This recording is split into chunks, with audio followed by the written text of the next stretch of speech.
Welcome to KREM 2 News at noon. I'm Laura Papetti, and we've all been talking about it, the weather, because we got a little taste of it this weekend, and now more snow is on the way this week. Meteorologist Thomas Patrick, he put on his coat, went outside, and he's here to answer the big question. When is it going to start snowing again, Thomas? Yeah, and that obviously is a very complicated question, because I can tell you what, I have seen like 5 or 6 snowflakes just cross my eye line in the past second here. So it is currently snowing, but that's not the big deal here. The big issue is going to be Wednesday morning, and we have a weather impact alert day for Wednesday. Why is that? That's the day where we're going to have the most snow, and it's going to fall during the morning commute hours. So that is going to be a very messy time frame for us 2 days from now. And we already got our first alerts issued for that upcoming event. These are winter storm watches for northern Washington. See the time frame here until 10 p.m. on Wednesday. This includes Omak, Chelan, and Wenatchee.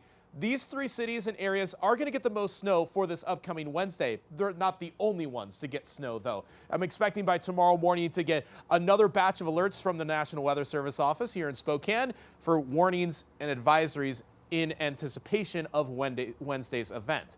Now, like I said, a couple snowflakes still kind of crossing my eye line here. And as we zoom in on Doppler radar, here's just a few very light snow showers, not just over Spokane because it looks almost so light, it's almost invisible to radar, but over by Davenport and Reardon. You can actually follow this eastward through areas like Post Falls, Coeur d'Alene, and Rathdrum, perhaps getting some very light snowfall. None of this is sticking to the ground at the moment. In fact, today's snowfall is basically meaningless or almost insignificant compared to what's going to happen for this upcoming Wednesday. So coming up, we're going to detail exactly how much snow we are forecasting city by city, and we'll give you the hour by hour forecast as to when all of that snow arrives, because like I said, it's going to be squared over the morning commute hours on Wednesday. All right, my friend, thank you very much. Well, with snow on the way this week, be sure you have KREM 2 Plus to stay up to date. It is our streaming app that you watch on your TV, and it's where you can get special extended weather forecasts, lots of information on KREM 2 Plus. We'll also bring you live looks at the roads and traffic once the snow does begin falling. And if you don't yet have KREM 2 Plus, here's some good news. It is free to download, whether you have Roku, Fire, or Apple TV. Tonight, people living in the West Plains have an opportunity to learn more about PFAS regulations on a national level. Now, PFAS, also known as forever chemicals, can cause illnesses such as cancer. Dr. Alyssa Cordner is the co-director of the PFAS Project Lab, and tonight she'll be explaining national scientific advances, drinking water safety regulations, and funding for PFAS testing and cleanup activities.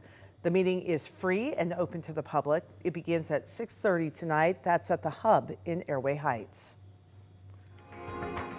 It's been known for 7 years that there's PFAS in the drinking water and private wells around Fairchild Air Force Base. However, it was several years before we learned Spokane's airport is also considered a contamination site. This is despite the airport checking its own wells for PFAS in late 2017 after Fairchild's problem came out.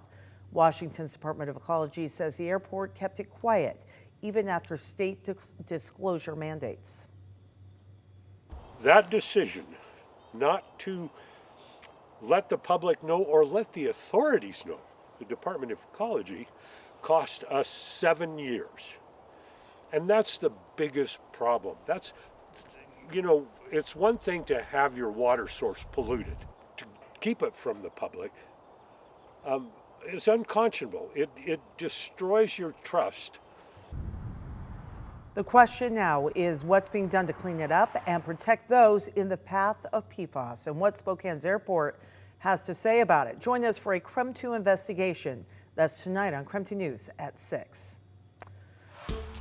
One person is dead after an E. coli outbreak involving organic carrots. Dozens of other people got sick, including some people here in Washington state. The CDC says 39 people in 18 states have been impacted by bagged baby carrots sold by KREM Farms.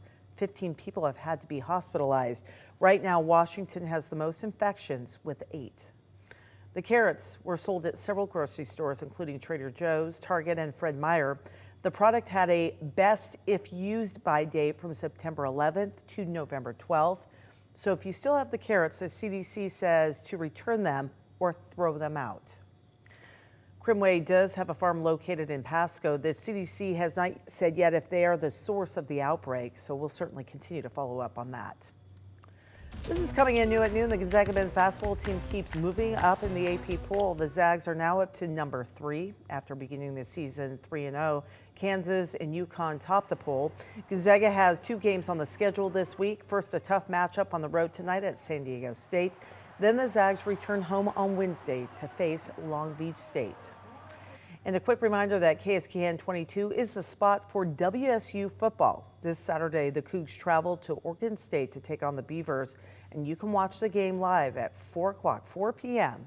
only on KSKN 22.